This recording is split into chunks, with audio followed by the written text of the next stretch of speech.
Welcome to Sophie Daddy's channel. So today, we're tackling a huge question for pretty much every investor.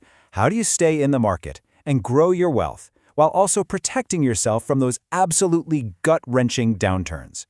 We're going to break down the entire world of buffered investing and figure out what the real price of certainty is. You know, for as long as most of us can remember, the answer to that question was simple.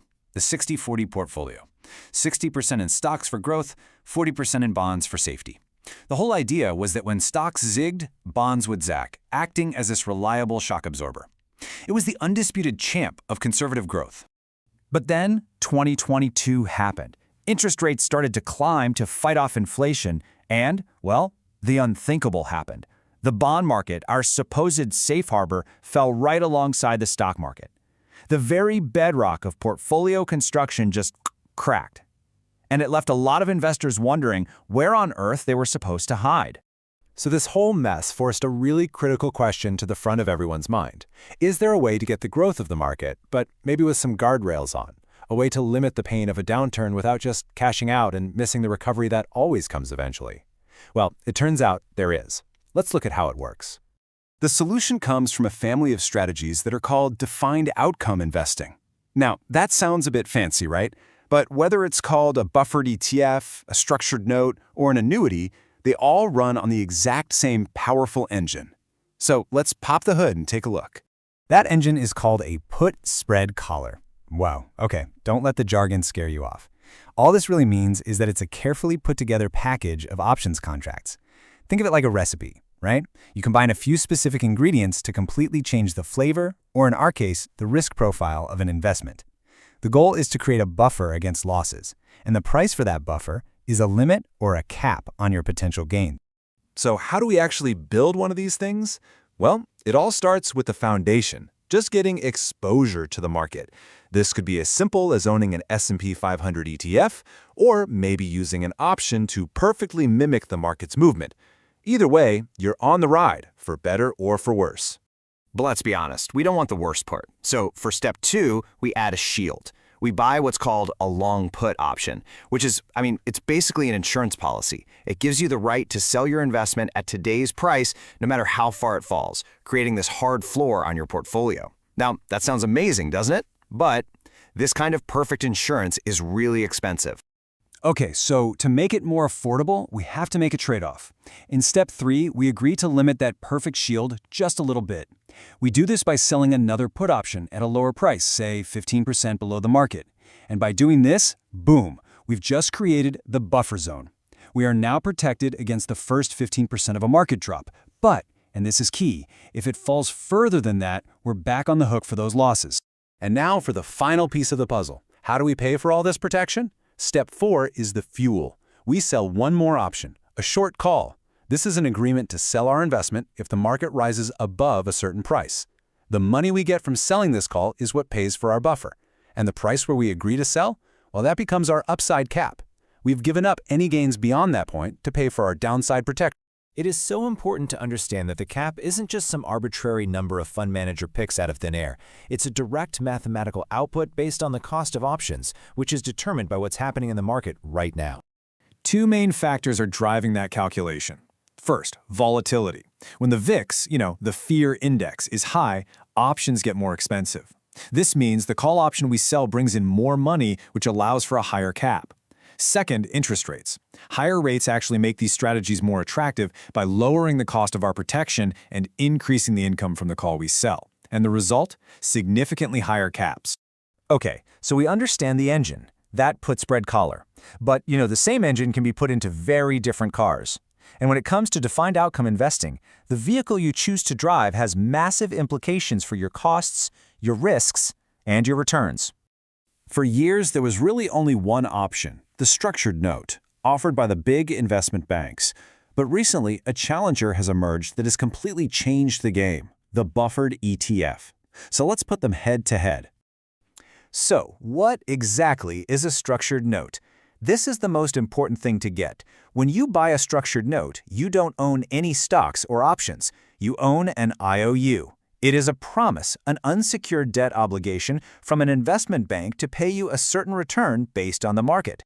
And because it's just a promise, it comes with a very specific and very serious risk that you don't have with most other investments. It's called credit risk. And it's the risk that the bank making the promise, well, that it can't keep it. So the crucial point is this. All that downside protection we talked about, that 15% buffer, with a structured note, it's only as real as the balance sheet of the bank that issued it. If that bank goes under, like Lehman Brothers did in 2008, your protection vanishes. You can lose 100% of your money, even if the market was flat. On top of that massive credit risk, structured notes have other serious drawbacks. The fees are baked in and opaque, often costing 2 to 4% right off the top.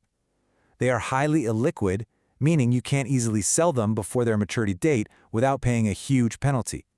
And the gains are often taxed at your highest ordinary income rate, not the lower capital gains rate. Ouch. This is where the buffered ETF comes in. It takes the exact same options engine, but packages it inside a transparent, regulated, and liquid exchange-traded fund. This innovation solves nearly all the problems of the structured note. And this illustrates the key difference perfectly. With an ETF, the fund's assets, the actual options contracts, are held separately in a custodial account. They don't belong to the fund manager. If the manager goes bankrupt, your assets are safe. The risk of one party failing to pay is transferred from a single bank to the Options Clearing Corporation, which is the central clearinghouse for the entire U.S. options market.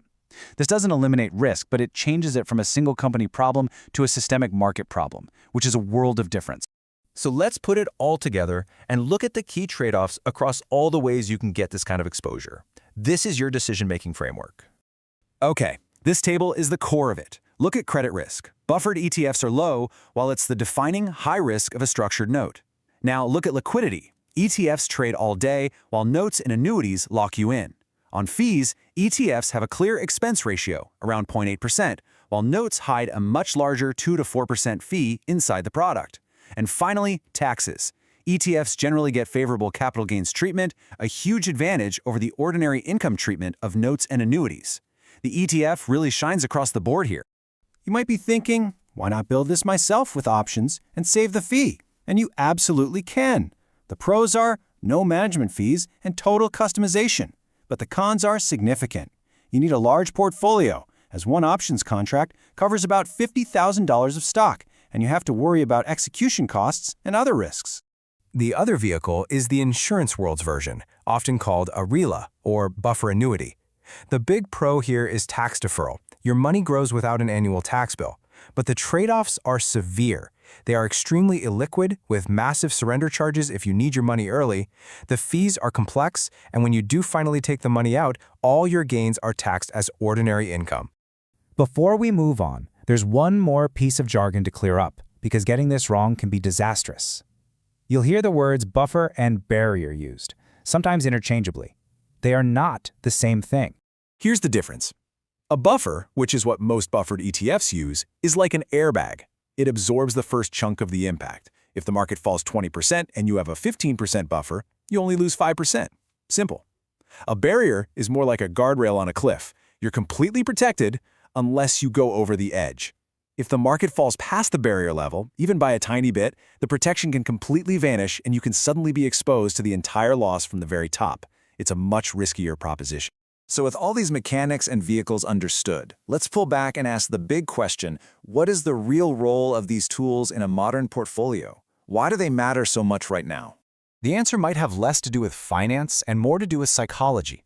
Nobel Prize-winning psychologist Daniel Kahneman proved that for the human brain, losses loom much larger than gains. We feel the pain of losing a dollar about twice as much as we feel the pleasure of gaining a dollar. And that psychological wiring has profound effects in our investment decisions. It's what causes us to panic and sell at the absolute worst possible time, right at the bottom of a crash, locking in our losses. Which means these buffered strategies aren't just a clever combination of options. They are behavioral guardrails. Their greatest value might not be the mathematical protection they provide, but the emotional confidence they give you. By putting a defined floor on your potential loss, they give you the strength to stay invested through the storm, avoid that catastrophic panic sale, and be there for the eventual recovery. In the end, it all comes down to a personal trade-off. You're selling potential home runs for the certainty that you won't strike out. There's no right or wrong answer. But in a world where the old rules seem to be breaking, you have to ask yourself, what is that certainty worth to you?